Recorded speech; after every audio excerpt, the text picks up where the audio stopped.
Hey everyone, host of Shelves, Jeremy Meyer here. If you like the podcast, I thought I'd recommend a couple others for you.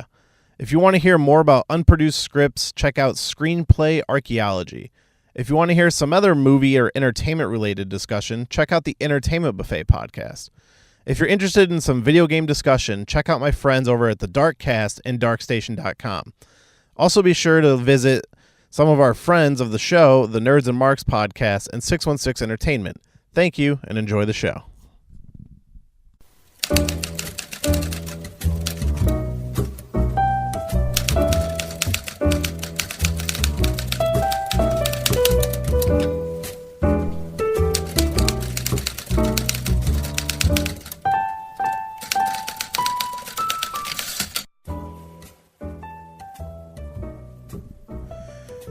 Hello everyone and welcome to Shelved. I am your host, Jeremy Meyer. So I want to start by welcoming everybody to our Season 2 launch, which is going to be just like Season 1, but hopefully a little more organized. Today we are going to look at our first script coming back from the break, which was a long break, and I apologize. I have been trying to work on this show during this time off where I had a lot of personal things going on that just kept getting in the way, whether it be work or some personal things, some tragedies that were happening. But everything's fine now. I finally got the time. Work has slowed down for now. Hopefully slowed down until November, but these things kind of creep up on us. It's like all of a sudden we have a ton of busy time. But we're getting into Season 2, and I'm going to be doing things a little differently if you've been paying attention. Basically, we're going to do script episodes every other week starting this week. And since we are also starting on October 1st, every day there's going to be a short little horror movie review for Shocktober, as I like to call it, where you watch a horror movie every day in October. We'll see how far I get. I'm way behind. I meant to start pre-gaming horror movies in September and have a bunch ready to go for October, but then we got an extra busy week at work that I wasn't expecting. So I'm going to be cramming in a lot of horror movies here recently, just trying to make it to the end of the month. Hopefully we can do it. Last time I think I got 19 in, and I've never actually finished Shocktober. It's one horror movie for every day in October. I've never done it. Something always comes up, or you get too busy to watch a movie, and me and my wife's anniversary is in October. There's a lot of things that kind of get in the way of me just sitting down and watching a movie, which is fine. Life happens. It's not all about movies. But so yeah, that's kind of what's going on now. I also have some interviews that are going to be dropping this season. I already have the first one lined up that'll be dropping next Monday. So essentially every other week will be a script episode, and on the weeks in between will be some kind of different episode, whether it be some kind of fun thing, maybe a full blown out review, maybe a movie commentary track, although I'm not planning on dropping those on the normal show. I actually am considering doing a Bandcamp account to drop some movie commentary tracks. It's just kind of extra content. If you want to listen to those, you can. And basically with Bandcamp, you can purchase things, and I will make it the lowest possible donation, which I think is 99 cents. So that'll be your way of hey, if you want extra content and you want to support the show, you can head over there and drop 99 cents and get a commentary track. And I'm hopefully going to be lining up some fun guests for those commentary tracks. So keep an eye out for that. And I'm actually going to be reaching out to some people to I want to build up a lot of them and just kind of drop them throughout the year. I might a couple franchise ones. I might drop all at once. Here's all the Jurassic Park movies or something, whatever I do. I'm not currently planning a Jurassic Park one, but we'll see. But I would definitely like to get my wife in to finish the Star Wars movies, do the prequels next, and then after Episode 9 comes out on Blu-ray, do those movies, and probably stay away from the standalone ones just because I'm not trying to force her to watch every bit of Star Wars. But we did the original trilogy. I would like to do all the numbered films with her. So that's kind of some stuff I'm looking to in the future. I was hoping to have more of that ready for the Season 2 launch. But as I said, work got a little crazy.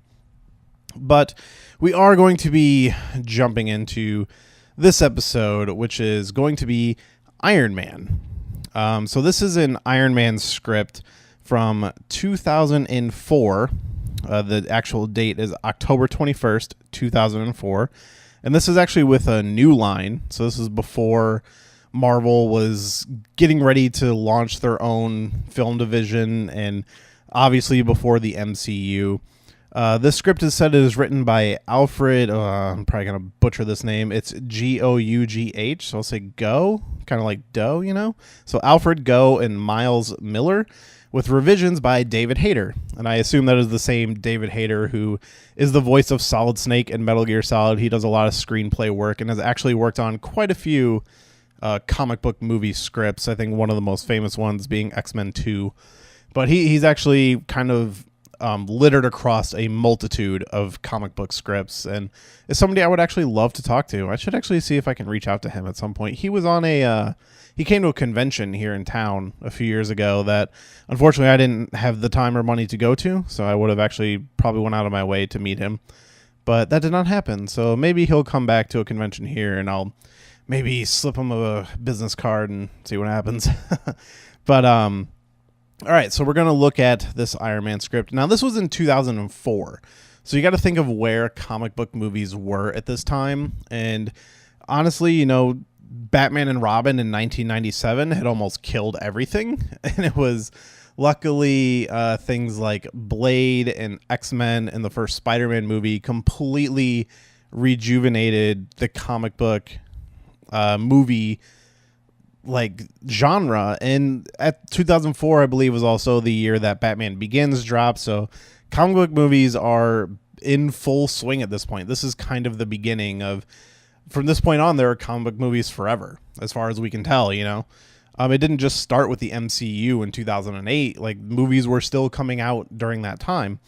And so this would have been the same year that Spider-Man 2 came out, which is still, in my opinion, my favorite comic book movie of all time. It perfectly encapsulates Spider-Man and the feel of Spider-Man, and just like it feels like a comic book world when you watch that movie. Like, everything is kind of in this weird time of like, oh, some of it feels like the 50s, but it's modern day. And like a character like J. Jonah Jameson works in that world where he's shaking his fist like, get me photos of Spider-Man.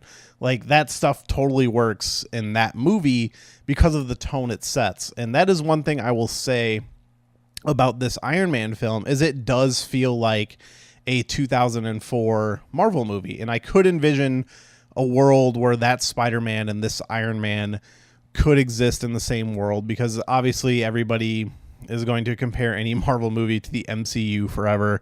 A good example of that is most recently the Dark Phoenix trailer dropped for the new X-Men movie. And I'll say I really like the Fox X-Men movies, and obviously this is probably going to be the last one since Disney has now bought 20th Century Fox, and it'll honestly be great to see them incorporate the X-Men into the MCU, but I do still really like those movies, and I like the reboot franchise they did with the younger cast, with First Class and Days of Future Past. I think are honestly the best X-Men movies. Like, I was an X2 fan forever, and you know, X2 I think is probably still really good. It's been a while since I've revisited it. But Days of Future Past and First Class are kind of the epitome of X-Men films to me. And then Apocalypse came out, and it was, I won't say it's a bad movie, because I do think Apocalypse is very entertaining and it does get a lot of things right.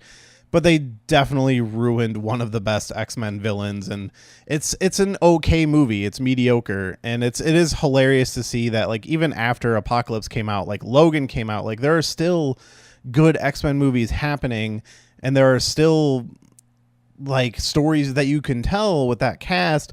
And as soon as one mediocre movie comes out, everybody's like, oh, well, now Marvel should just take it over because, you know, they're going to do everything right. And I think a lot of that blame falls on Spider-Man, because that was like, we never expected Sony to share the rights to Spider-Man backed with Marvel. And you know, now it's, as soon as anything happens, like, honestly, yeah, they should have got the Fantastic Four a long time ago, because Fox has never made a good Fantastic Four film. But like the X-Men movies are still like, they were still making good ones, and it was just funny to me to see, like, don't even put out this Dark Phoenix movie, or don't even do New Mutants, which New Mutants was actually like looking really interesting, like an X-Men horror film. But now everybody's just like, oh, give it back to Marvel. That's my little tangent, because we're here to talk about Iron Man. So this movie opens up in North Korea, and we got a SEAL team, Navy SEALs, kind of sneaking on this facility. And they're looking at tanks and drones that are shooting beams of light. And if you know anything about Iron Man and beams of light weapons, you can kind of guess what's going on here. It's like repulsor tech. It's the same kind of weapon that he uses in his wrist beams or whatever. So this whole SEAL team gets decimated, and there's like one lone survivor who gets blown off a cliff, and he drifts away and escapes. And we see that their night vision goggles all read Stark. So that's kind of our first little hint to, Stark technology, which is an ongoing thing in Marvel. And one thing that is used really well in like the Marvel MCU. So then we cut to Death Valley Airspace, where Tony Stark is testing some small plane with his engineers, Jeremy and Frankie. So shout out to the Jeremys out there, getting some credit. So yeah, we see he's like testing this like crazy new high-powered plane, kind of using that repulsor tech for the engines, and something that will show up later in the Iron Man suit, as we all know. And then this scene is kind of intercut between, we see Howard Stark and Justin Hammer, who, if you've seen Iron Man and Iron Man 2, you know all about these characters. And James Rhodes, again, another Iron Man character regular. They're at basically a like press conference for Stark International, I believe it's called in this. And as the whole plane test sequence is happening, it's intercut with this press conference, and they're opening a new building, and there's like protesters out there that are protesting Stark Industries and their weapons. Because as you know, Stark Industries was a weapons manufacturer. It's like a big part of the Iron Man mythos. And there's definitely hints during the scene to like Tony Stark's drinking, and that is something that'll come throughout the script, and is honestly something they never really touched in the MCU. They definitely make Tony kind of like, obviously they imply that he drinks, and he still continues to drink, but in the comics everyone knows that he had a massive drinking problem and ended up losing his company. This movie definitely leans into that a little more than the MCU ended up doing. So yeah, they're opening up this new facility, and there's one man in the crowd who's like a scientist named Kellner, and he's kind of just acting really anxious.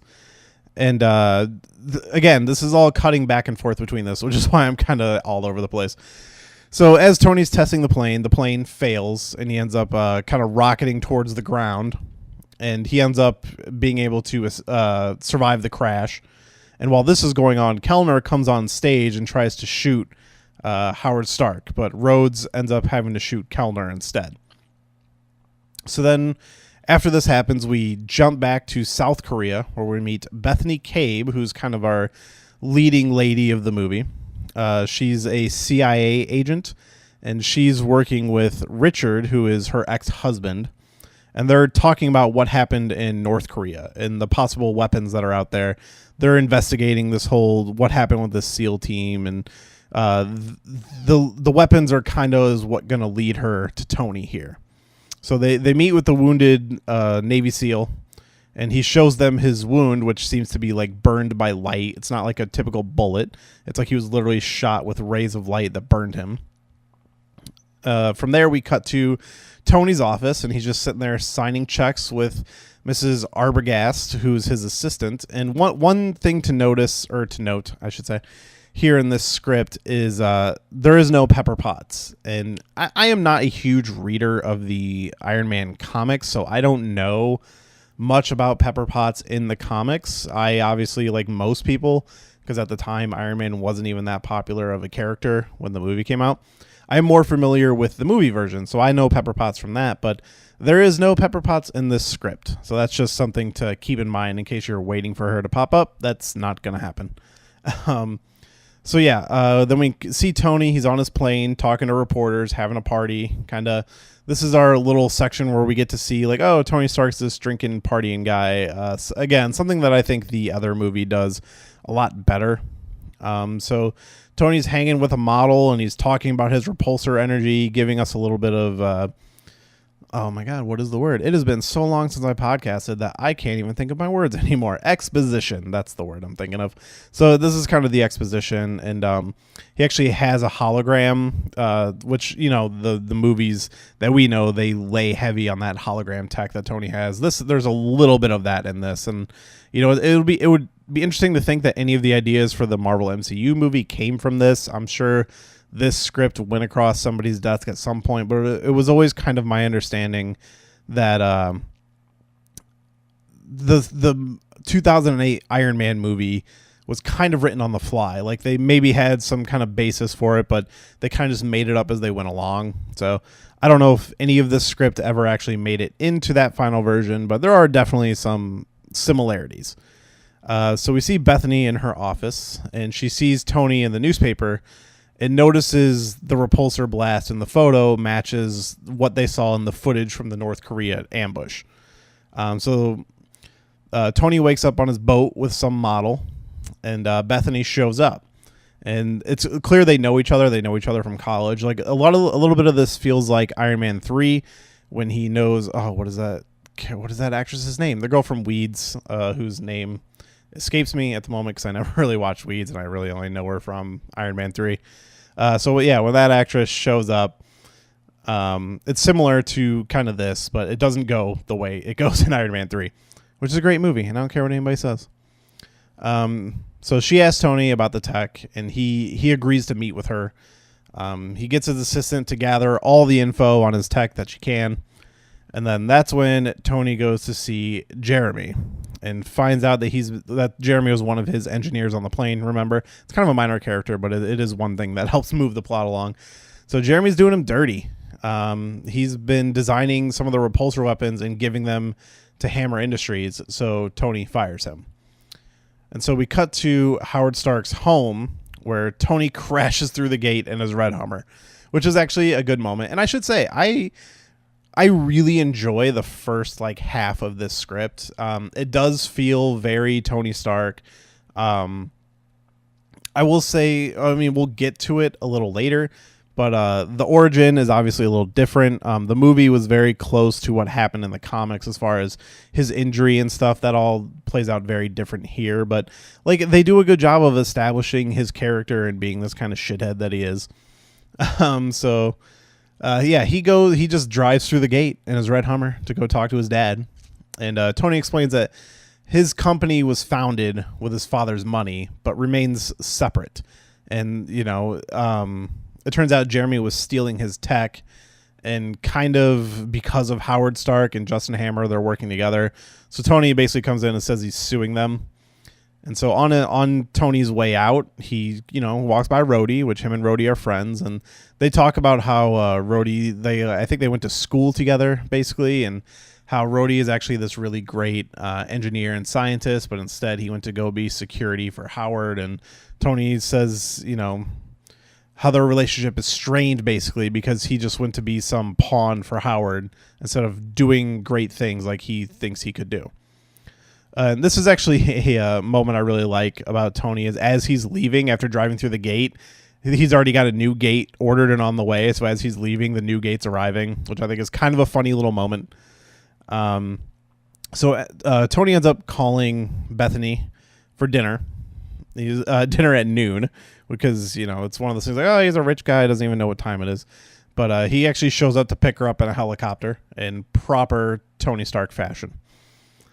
So yeah, they pick each other up. They know each other from college, or he picks her up. They know each other from college, and they go to dinner after his helicopter ride.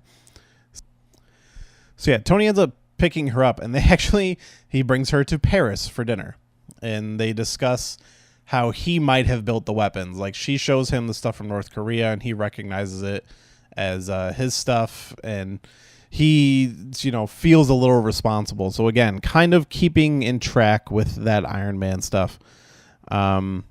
So he ends up bringing her to her hotel. Man, my notes keep fucking moving here. So he brings her to her hotel in his Bugatti, which they definitely shout that out a few times, looking for that Bugatti money. But as this is happening, they end up getting chased down and shot at by a model sports car using his tech. Like, they basically describe it as like some high-end concept car that's coming after him. And this is actually maybe the best action scene in the movie, the way they describe it. It's just this car chasing them through Paris. It's like shooting rockets at it. It's basically a drone, and like they actually end up trying to damage the car, and it ends up just splitting into two like motorcycles. Like kind of think of like how the Dark Knight, the Tumbler turned into the Bat Pod, I believe they called it. Basically the car splits and like transforms into two motorcycles, and they shoot rockets at them that are heat seeking. And so Tony is like driving through the streets and has to take these like tight corners and cause the missiles to crash. And then another way, he ends up turning the car around and blinding the missiles with his headlights, which I actually thought was really cool. So Tony blinds them with his high beams, and they crash. One of the bikes survives, and he pins it to a wall, but the gun is pointing at the windshield, and so they have to jump out as it fires. And then this is how he gets injured, because the car blows up, and he wakes up in the hospital with the shrapnel inside of him. So yeah, in the comics and in the movie, it was the bomb in the desert. That's, you know, pretty in tune with what happens in the comics. I think in the comics originally it was the Vietnam War, and, you know, they changed it to Afghanistan for the movie, which is a little, and I think they actually adjusted it in the comics as well to be the first Gulf War at some point. You know how comics always changing. So yeah, we get him in the hospital, and everyone is worried about him, and, you know, everybody comes to see him, and we get people talking about he may not be able to breathe without the machines again, which prompts him to say, I think I need better machines. And so we cut to him in one of his houses in the mountains developing the Iron Man chest piece. But it's kind of hard to understand in the script. Like, when you think of the chest piece, you think of that glowing little circle in his chest. But this script actually makes it sound like a full chest piece. And that's what, you know, keeps his heart alive, keeps him okay. But also they end up talking about having to develop like an exoskeleton to help him walk. And this is kind of the beginning of like the development of the Iron Man suit. So because of this, so he has this exoskeleton. It's going to help him walk. And the first thing he does is he goes to see his dad, because he thinks that Justin Hammer tried to kill him and that he's betraying his dad. And what we find out is that his dad was actually the one behind it, and he just pulls out a gun and shoots Tony. And because he was trying to keep the technology away from him, like, you little fucking brat, like, I gave you everything and you do all this great stuff and you try to keep it from me. And so he pulls out a gun and shoots him, and Tony ends up falling out a window because, you know, he survives because of the chest piece. And then he ends up escaping with Rhodey. And so this is now we have our villain reveal, and I am honestly not sure how I feel about this. And this is actually another little tangent about the Marvel MCU, was the changing of actors for Howard Stark. So if you watch the first Iron Man, they briefly show a picture of Howard Stark on the magazine cover in the beginning on the scene in Vegas. And this is the Howard Stark I picture. It's the Howard Stark from the comics. Like, Tony has a very similar appearance to the original Howard Stark, and I always kind of bummed me how they switched actors and changed it. And even like, so you look at that movie and you see him the way he kind of looks like Tony, but then you see him die in Captain America Civil War, and he looks like the actor that they changed, like the younger version that they had in Iron Man 2, and that was the actor they used for all the other versions. And then this also doesn't jive with the Howard Stark we see in Captain America, the First Avenger, which, again, he's very younger. Like, you could see that younger version leading into the older, like, 70s version, leading into the version before he dies, which they show from the first movie. But then, like, timelines are just not matching up, and none of that's consistent. Like, you know, they when they made that first movie, they didn't plan on it being a thing, and then it became a franchise, and it is what it is. But it's just something that always kind of stood out to me. But yeah, that the whole version, like we see it in Iron Man 2, and definitely in Captain America Civil War, is that relationship with Tony and his father of always seeking his approval and his father never being the one to tell him I love you, even though he does, like kind of that tough love thing. But then in Iron Man 2, he sees the video that his dad left for him, and in Civil War, they show the hologram thing that he made to get over his pain of losing his parents and blah, blah, blah. And, in this, his dad is the bad guy. And as far as I know, that has never been a version of the Iron Man comics. I don't really know how I feel about it. To me, it's honestly not that interesting. And, as a lot of original superhero comic book movies are, you're going to see it a little bit, that it always just turns into that character fighting another version of himself. And, for the most part, it works. Like, I guess the Spider-Man movies didn't really do it a lot until Venom, and then they didn't do that well. But, Iron Man fought Ironmonger, and Thor fought Loki, and Captain America fought the Red Skull. It's just like, oh, it's just the evil version of yourself, And in this version, the villain is his dad, and he actually controls the armor that they refer to as War Machine. Now, the script doesn't describe it as such with like the machine gun mount and everything, but you can assume if they're going to make a movie and call it War Machine based on the comics, that it's probably going to look similar to what the comics were. So Tony and Rhodey, they retreat back to their mountain home, which we learn later is Tony's mom's home, and that plays into a part of his backstory. And they're starting to develop the Iron Man suit, because now we have an enemy who's been stealing his weapons, and his idea is we need to make better weapons. And while this is happening, Beth goes back to her office, where she is taken hostage by her boss, who delivers her to Justin Hammer. So Bethany is brought to like a weapons warehouse, and they're asking her where Tony is. And, they try to rough her up a little bit, but she's like a trained agent. So they talk about how she fights back and ends up getting thrown into Justin Hammer, and he pushes her away. And he's just like, you think Tony would go for someone a little smarter, but it's revealed that when she bumped into him, she stole his cell phone. So, it's kind of a play on that. So she's brought into an interrogation room, and Howard shows up, and he just asks her, "Where is my son?" So then a lot of this is kind of cut back and forth in between them developing the Iron Man suit and what's going on with Beth. So this is kind of where we see the suit for the first time, and there is no like big reveal for it. Like, I mean, they try to explain a reveal, but it's not even as interesting as the reveal in the 2008 movie of like, I guess the first time they show the silver suit. I'm trying to think of when the first time they show the full red and gold suit is in the movie. And I guess it's during that action scene in Afghanistan.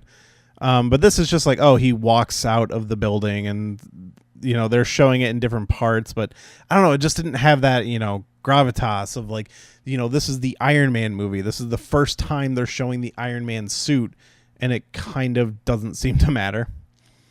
So it's, him and Rhodey testing out the suit, and it's not really going well. Like, they first try testing the flying, and he flies up into the air and then just like dive bombs into a forest and gets all messed up. And just like the big problem here is like, so Tony knows who his enemy is. He doesn't have the suit yet. Like, if you remember in the first movie, like, there's a reason for him to build the suit. They're trapped in the cave. They have some scrap parts, and he's just like, well, I could build this to help us escape. And this is like, oh, my dad's a bad guy, I'm going to go build a suit. And there's not as much of a good story reasoning behind it. It's just like, oh, well, Iron Man has to have a suit, so he's going to build a suit. It's one thing that the 2008 movie, because I'm just going to say it. The first Iron Man movie is a damn near perfect film. It is a perfect superhero origin movie, and this is before everyone was sick of superhero origin movies. It was still one that felt new and different, and it's a little edgy, and this movie is just kind of like, oh, we're doing things because like things have to happen. And like, oh, he's Iron Man, he has to build a suit. Why is he going to build a suit? I don't know. He just like needs a weapon, so that's going to be his weapon. But it's whatever. It's Iron Man. but again, there's just no sense of urgency. And that's like a big thing is like, oh, like his girlfriend or love interest at least has been kidnapped and there's just no urgency. He's like, oh, he's just tooling around with Rhodey in the forest, making this suit. So they're testing the flight and, you know, they show them testing the weapons and the weapons work.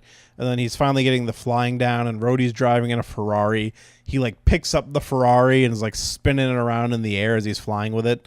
And then as this is happening, Beth is left alone in the interrogation room and she takes out Justin Hammer's phone and she calls Rhodey like, oh, I need some help and, you know, I need you to help me and blah, blah, blah. And as soon as Tony hears that, because Rhodey is kind of his radio voice, which is one thing that is kind of another fault to this film, is I love the whole aspect of he's keeping a secret from Rhodey, or not even so much keeping it a secret, because he does try to bring him in on it early on in the movie, in the 2008 movie. And Rhodey just kind of like brushes him off and is like, yo, man, you need to figure your shit out. And in this movie, Rhodey is the voice in the suit. There is no like Jarvis. There's no AI. It's Rhodey and Beth for the most part. And I like the whole Jarvis thing, like the AI thing. And I believe that is in the comics. It's not Jarvis because Jarvis was his butler, but you know, he does have AI and stuff in the comics. And I definitely think that is a better way to go about it than having Rhodey be the guy in the chair, basically, to reference Spider-Man Homecoming. Obviously, we're just going to reference the whole MCU this whole time. So one funny line I do like here, another funny moment is, so after she calls Rhodey, Tony hears it and he just drops Rhodey's car and takes off. And we cut back to her in the interrogation room and the guy who's going to be the one like kind of beating her for information. They show him just like throwing the phone on the ground and crushing it, like stomping on it. And Beth just tells him like, congratulations, genius. You just broke your boss's phone. Like, I love that. Like, oh shit. Like that's going to be the thing that fucking gets him all upset and worried. And you know, he's just like, can you just do me a favor? Like I have you for 45 minutes. Can you just like shut up and let me do what I needed to do? Which is, you know, bad man. So this is all happening in this warehouse, and then Tony shows up, and this is kind of our first big action scene with the Iron Man armor. And honestly, the way it's described in the script, I wasn't that impressed with it. So, you know, he reaches there and he comes in and all the weaponry is there. They have like these tanks and drones that are all built with Tony's technology, like the repulsor ray technology. And they all start fighting him, and they talk about how his armor is definitely way more powerful. Like, you know, the repulsor stuff will kind of bounce off of it. But at the same time, he is getting bombarded, so he does get, like, fucked up quite a bit. And, like, as this is going on, like, Howard sees the suit on the cameras, and they take a picture of it, and he brings it to Beth, and he's just like, what is this? Did Tony send this after you? And one thing I actually do like here is in the comic books, originally the Iron Man armor was considered, it was like his cover for a long time is that it was a bodyguard for him, and that was something they poke fun at in the 2008 movie of at the end of the movie before he says he is Iron Man. He's like, what, are people going to believe this, that it was like a bodyguard? Like, this story sounds ridiculous. Like, but that's one thing is when they see the suit, nobody realizes that it's Tony. They think it's either a robot or it's like somebody else in the suit for him. And that is actually kind of fun. I like the idea of them not knowing it's Tony. So yeah, Tony, he, you know, is fucking up this place. He ends up getting into this like big arena, basically surrounded by all these weapons, and he manages to take them out, but they describe how the armor is just getting more and more messed up. After that, he does get to some computers, and like, they don't talk about a lot. Like, if you think to the Iron Man movie that we know in some of the comics, like he has shoulder rockets that come out and stuff and all these other weapons. They never really reference him having any other weapon aside from his repulsor hands. But he does have like a finger that turns into a USB port, basically.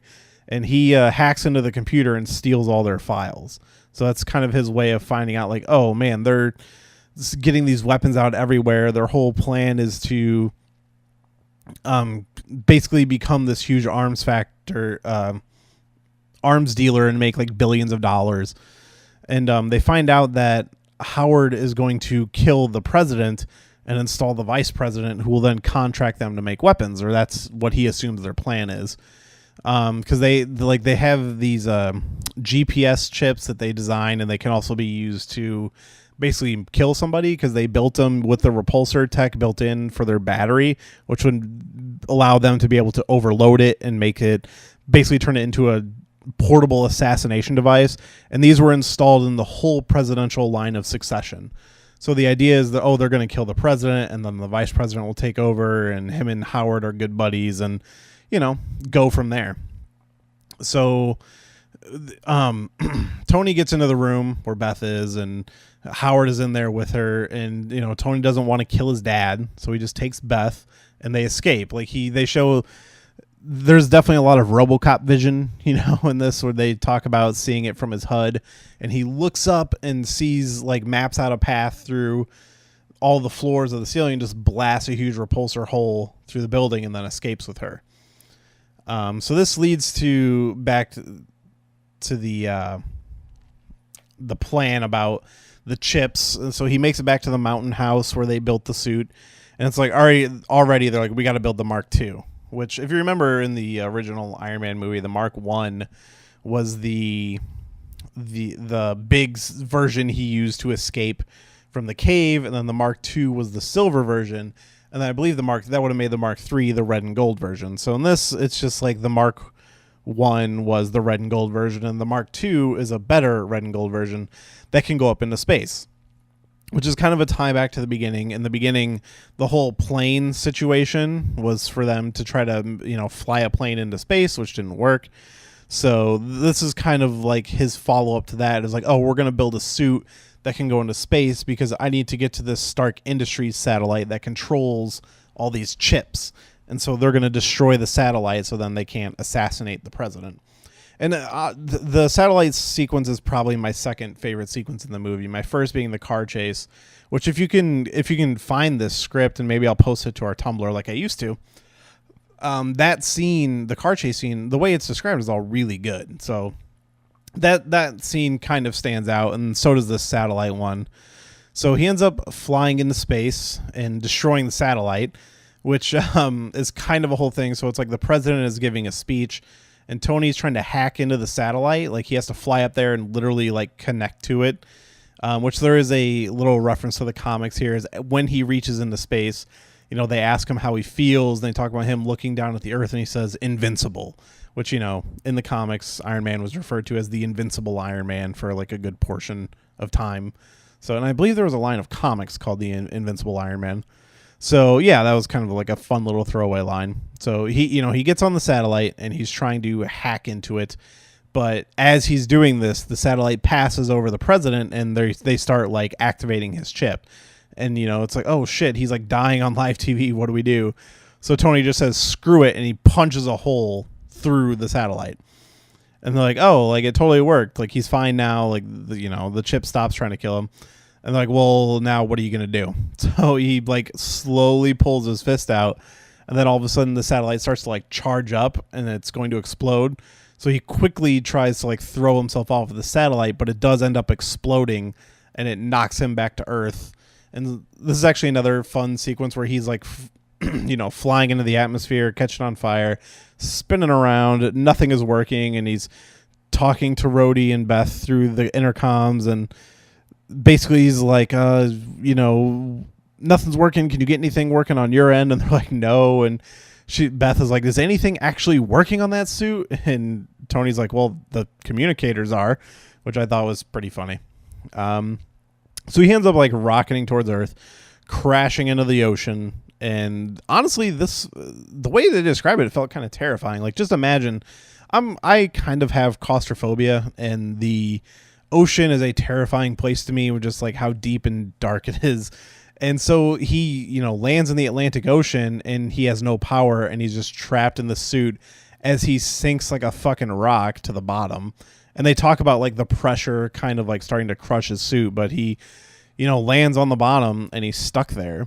And then it's kind of a weird transition where they mention that Beth gets on the phone, and then all of a sudden some divers are picking him up out of the ocean, and it ends up being Justin Hammer and his guys. But it's like, did she call Justin Hammer? Was like, oh, she was meaning to call somebody else, and Justin Hammer intercepted him or something. But they pull him out of the ocean into a helicopter, and it turns out to be Justin Hammer, and they're trying to they end up, his suit is completely powered down, so they end up hooking it up to a generator and giving him just enough power for the suit to open up. And he comes out, and then it's revealed, oh, Justin Hammer's here, and they download the schematics for the suit, which will come up later. And then Justin Hammer, they actually remove his chest piece, the thing that's keeping him alive. And so as he's like sitting there gasping, he's like telling Justin Hammer that he's going to kill him. And then it's kind of like, oh, I'd like to see how you're going to do that. And then they open up the bottom of the helicopter and throw out Tony. But, and I guess I forgot to mention this. As Tony was going into space, Rhodey and Beth were in a 747 plane following Tony. So then once Tony gets picked up in the helicopter, they're kind of following the helicopter. But so Rhodey is, he's nearby, and he's able to take remote control of the suit. And this is something I actually kind of like and feels a little reminiscent of Iron Man 3. So he takes control of the suit, which then stands up and shoots his way out of the helicopter, ripping a big hole in it, and then flies off and flies down and catches Tony. Like, think of that scene from the Avengers where Tony is falling from the building, the Avengers Tower, and he has that suit that latches onto him. Think about that, except it's not like a torpedo following him. It's the suit, and it just opens up and catches him. Which is, a cool scene. And, I guess I'd rank it number 3 in my line of cool scenes. And Justin Hammer, the helicopter spins out and blows up. But again, sorry, I'm actually forgetting to mention something. So we actually get the revelation of their plan while they're on the helicopter. Justin Hammer's talking to him, and, Tony says, oh, your plan is to just make billions and blah, blah, blah. And Justin Hammer mocks him. He's like, oh, I don't see how Howard could make a child that's so dumb.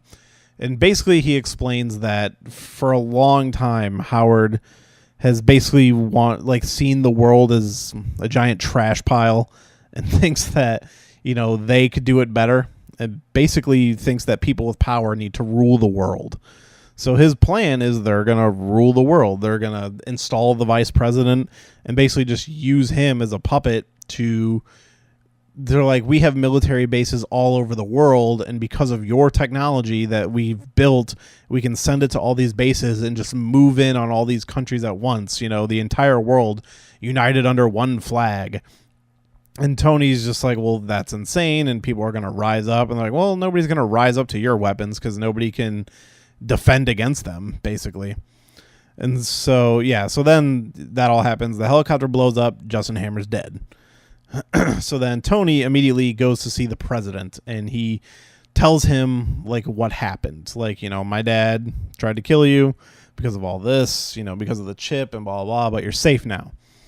And Tony takes off, and the president's like, find out where Howard Stark is and fucking kill him right now. So we then get the scene where Howard's on his boat, and Tony overhears this. So as Howard's hanging on his boat, the president sends a couple helicopters after Howard, and they launch some missiles towards him, which Tony comes in trying to stop the missiles because, again, it's his dad. He doesn't want to kill his dad. And he deflects one missile, but unfortunately he's unable to deflect the other one enough, and him and the missile both crash into Howard's boat, and it blows up, supposedly leaving him dead. Wah, wah. So yeah, it appears that Howard is dead, and now they're like, oh, we need to go after these weapons that they're sending all over. But then there's an oil tanker, and a voice calls them. The oil tanker's transporting the weapons, and they tell it to instead come back to the U.S. And this leads into a full-on invasion of the U.S. All these ships come up on the coast and start unloading tanks and drones and men in iron body armor that are using Tony's weapons. And, they're launching a full-scale assault. The president, scrambles some F-16s, which they can't even get close to the thing. They're getting shot down. But then Tony shows up, and actually it's a really cool scene where like he shows up and flies through the two carriers like side by side, and they're like, they say it immediately takes out like half their forces. And then what follows is just like a fucking wham bam action scene of him flying around, taking out these tanks, taking out these troops. And they basically say he's just like blowing shit up and flying around until he completely runs out of power. And so he ends up stuck. He's like on the side of the road, basically. He's like, as he was running out of power, he was going for the power line, like to plug into the power grid and recharge. But he gets knocked down by a bunch of firepower right then and there. But then right before they're about to zone in on him and blow him up, the military actually shows up and they start firebombing and blowing up all these people with their jets. Like Tony took out enough stuff and they're all distracted by him that now the military can actually get in and like do their job. So with them distracted, Tony's able to use the last of his power to smash into the power grid, and he just like grabs the lines and absorbs all the energy, because I'm sure that's how this would work. And yeah, he's able to recharge his suit. And then, you know, he then has Rhodey. So he tells Rhodey, like when he downloaded all the files, he talks about how, now he can make a backdoor into the, their network and do whatever he wants.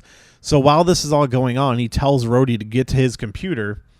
But before this happens, the War Machine suit bursts into Tony's lair.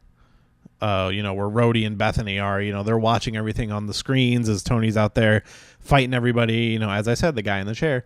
So he, messes up the place and kidnaps Beth. And Rhodey tells him this, but he's able to, find a usable computer, and he accesses Tony's back door. And Tony basically has him overload all of the tech.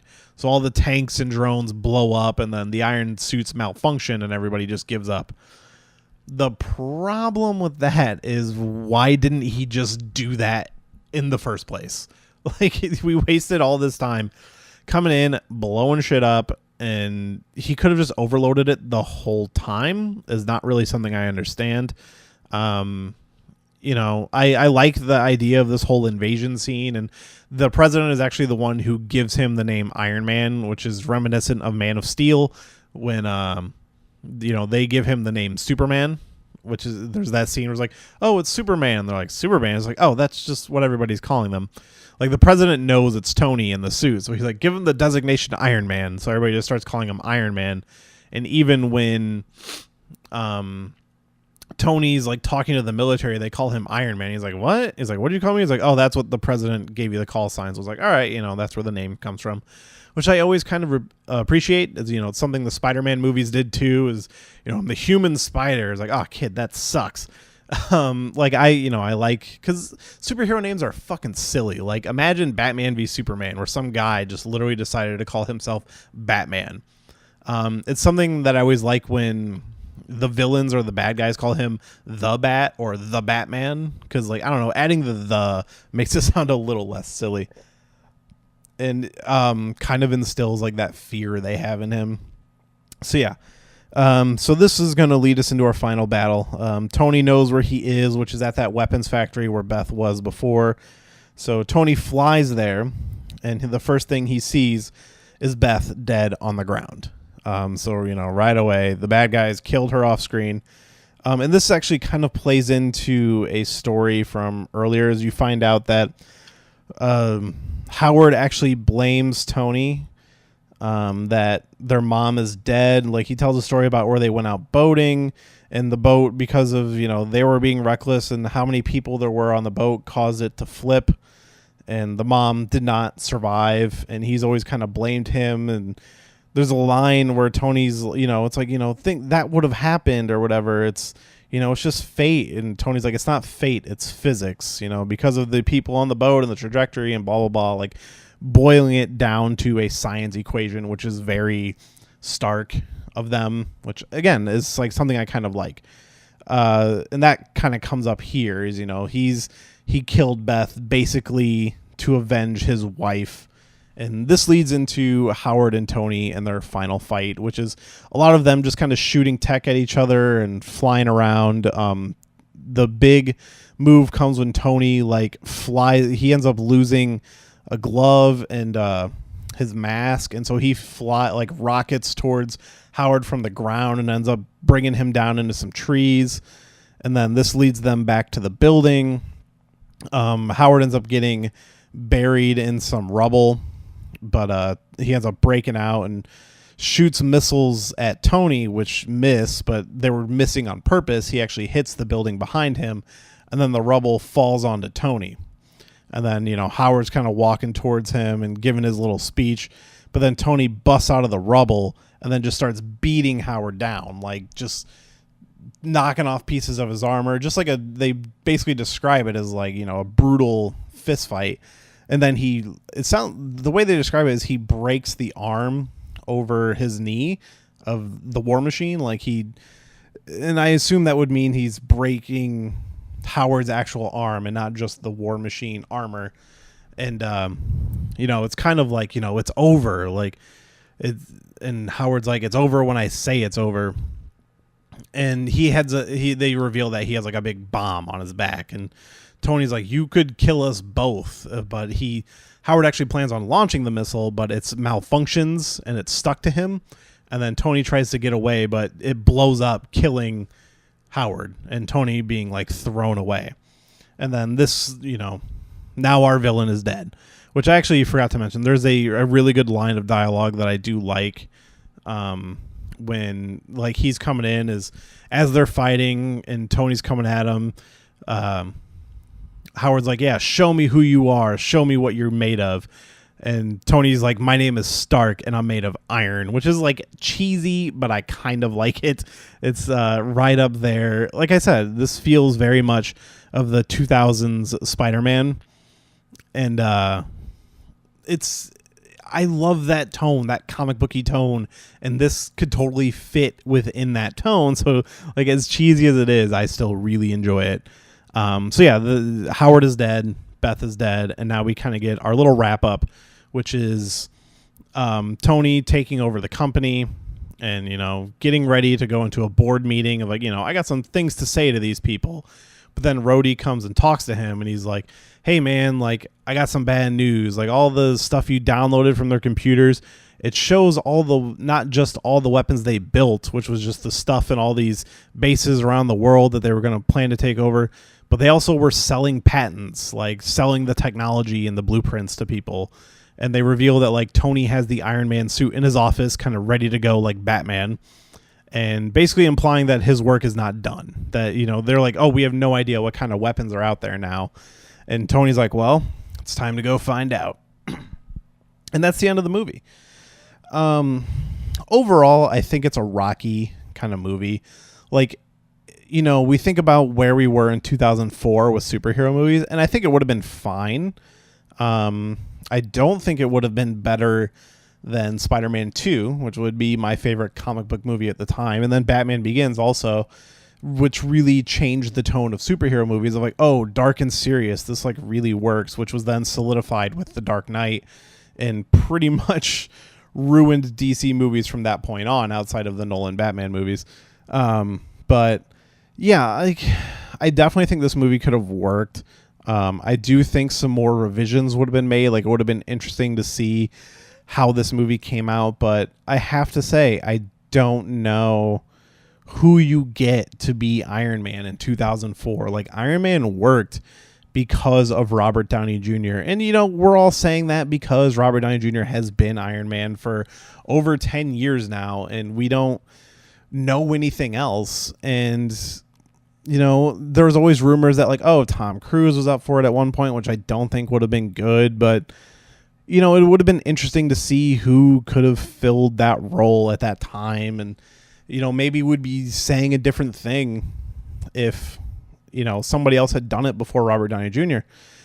That being said, I'm glad nobody else has done it because Robert Downey Jr. is Iron Man, in my opinion. And, I'm mostly kind of bummed about the action scenes in this movie. There's not a lot of really great action scenes. There's a couple that stand out, but overall it would have been kind of a mediocre action film. And the creation of the armor is very much disappointing in this version versus, what we got in the 2008 movie, which, there was like a purpose for it. And then this is just like, well, I'm going to build an armor because it's Iron Man. Sorry, I'm saying a lot. It's okay. It's totally fine. It's worth a read. But overall, I'm definitely glad that we got the Iron Man movie we got and not this. I'm always down for like alternate realities and see like, oh, what if we got an Avengers with whoever this Iron Man was, and then excuse me, and then Toby Maguire Spider-Man. Like, I totally would have been down for that. And then I guess the Wolverine thing wouldn't have happened. This was New Line at the time, who I believe is New Line and Paramount the same companies, or were they the ones who put out the Hulk? So, you still could have had the Hulk at some point, probably Ed Norton Hulk. Like, I'd still love to see if that kind of stuff happens, but it is what it is. So that is Iron Man. And I had some fun reading it, but in all honesty, I'm glad it's done. So yeah, that's going to be it for today's episode. And thank you for joining season 2. Sorry, this was like such a stuttery and slow episode. I'm feeling, a little out of touch. I haven't podcasted in a long time, and this was a solo episode, which is always a little more difficult. But I'm definitely looking to get some guests through here, because now that I have a phone hookup, I definitely have some people that I want to get kind of on the phone and talk about some stuff and I'm going to be doing the interviews. Like I said, the first one is actually going to be dropping next week, and you can, I'm not sure if I should reveal who it is, but I will say, maybe watch the movie Machete Kills or watch the trailer for Alita Battle Angel, and we'll leave it at that for now. So yeah, that's going to be it for today's episode. Be sure to follow us on social media at Shelved Podcast on Twitter and Instagram. We do also have a Patreon page, patreon.com/shelved. It's either Shelved or Shelved Podcast. I obviously have not been on it in a little while, so I might need to check that. And I'm actually going to have to update the rewards, because some of that stuff I may move on to the Bandcamp, which again, bandcamp.com/shelved podcast, I believe. Keep an eye open for that. I will let you know when there's a reason to go check it out, so you don't really need to look it up yet. But I've actually also been working on some merch, some t-shirts and stuff, so I might get a site put up for that if anybody's interested in t-shirts. I'm not going to hold my breath on that, but I do like the designs. I think this episode is also going to launch with some new podcast art, so if you like that, let me know. You can also email us at shelvedfilmpodcast@gmail.com. I am definitely looking to get more interviews, so if you are an interesting person, if you know an interesting person who wants to be on the podcast, and I'm honestly I'm going to reach out to some friends that have some really interesting jobs. Like, it's not all going to be movie related. Like, I have some people that I know that I think would be fun to talk to. I am planning that, like, on some Sundays where I'm free, I'm going to put the shout out on Twitter, and it's like, hey, if you want to be on the podcast, just let me know, and we'll do like a phone conversation. If you want to bring a movie topic, if you want me to come up with a movie topic, or like, let's say I have one, I'll be like, hey, who wants to call in and talk about this? Or, hey, do you have a topic? Let me know, slide into those DMs, and, we'll set up a little phone thing right then and there. If you got like an hour to spare, and we'll, just bang out a podcast, and that can cover some of those in between weeks where we're not covering a script. So yeah, that's going to be it for today's episode. And, I wasn't planning on doing 2 comic book movies in a row, but I do think next week also, not next week, but the week after, will also be a comic book movie. Let me check my schedule here. Yeah, so our next script is also going to be a comic book movie, and it is going to be Venom, for an old script from David S. Goyer. So I'm sure that's going to be really boring and not that good. So be sure to check back. We're going to talk about Venom, and, hopefully I will see that movie at some point, and, I'll talk about that, maybe get some call-ins and some people from work like I did with Infinity War and do a big review for it. But thank you for listening, and be sure to check back next week for our interview, and the week after for our next script.